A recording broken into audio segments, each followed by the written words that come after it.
या भूतळावर फक्त 2च वेळा भाग्यवान माता होण्याचा मान 2 मातांना प्रत्यक्ष परमेश्वराने दिला आहे. एक म्हणजे आई यशोदा आणि दुसरी म्हणजे दूध आई धाराऊ अक्का. एकीने भगवान श्रीकृष्णाला दूध पाजून मोठे केले तर दुसरीने स्वराज्याच्या धाकल्या धनाला.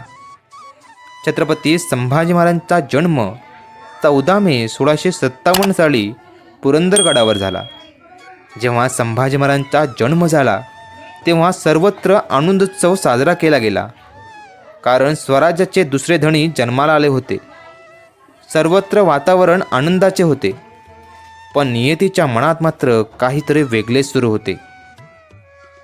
संभाजी महाराजांचा जन्म झाला आणि सईबाई या आजारी पडल्या.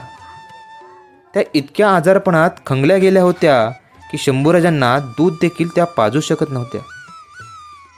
अगदी तान्हे असल्यापासूनच संभाजी महाराजांचा संघर्ष सुरूच झाला. ते तान्हुलं तेजस्वी सुंदर गोंडस बाळ भुकेने कळवळून रडत होतं. एकीकडे जन्म देणारी माता आजाराला खिळलेली होती, तर दुसरीकडे तान्हुलं बाळ भुकेने टाहो फोडत होतं. जिजाऊंचा जीव तुटत होता. त्या शंभूराजांच्या भुकेच्या कर्कश आवाजाने जणू राजवाडा देखील आता रडू लागला होता. राजवाड्यातील सारे चिंतेमध्ये बुडाले होते. तेव्हा जिजाऊंनी मावळ्यांना गडापायथ्याशी जाऊन कोणी बालन झालेली स्त्री आहे का ते पाहून या असे सांगितले.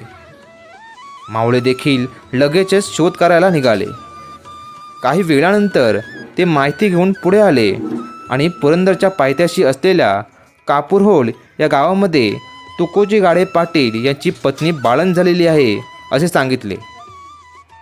लगेचच जिजाऊने तुकोजींना बोलावणे पाठवले.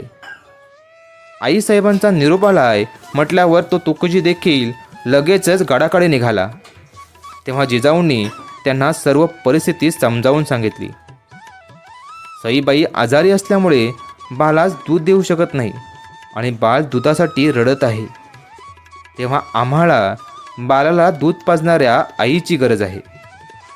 जिजाऊंचे हे बोल ऐकून तुकोजी लगेचच घरी गेले. त्यांनी हे सर्व काही आपली पत्नी धाराऊ यांना सांगितले. हे सारं ऐकून धाराऊ गहिवरते. आपल्या छत्रपती शिवाजी महाराजांचं लेकरू आणि आपल्या स्वराज्याचं धाकलं धणी आज दुधा वाचून तळमळते हे ऐकून तिला रडूच कोसळतं. ती आपल्या दोन्ही पोरांना घेते आणि लगबगीनं गडावर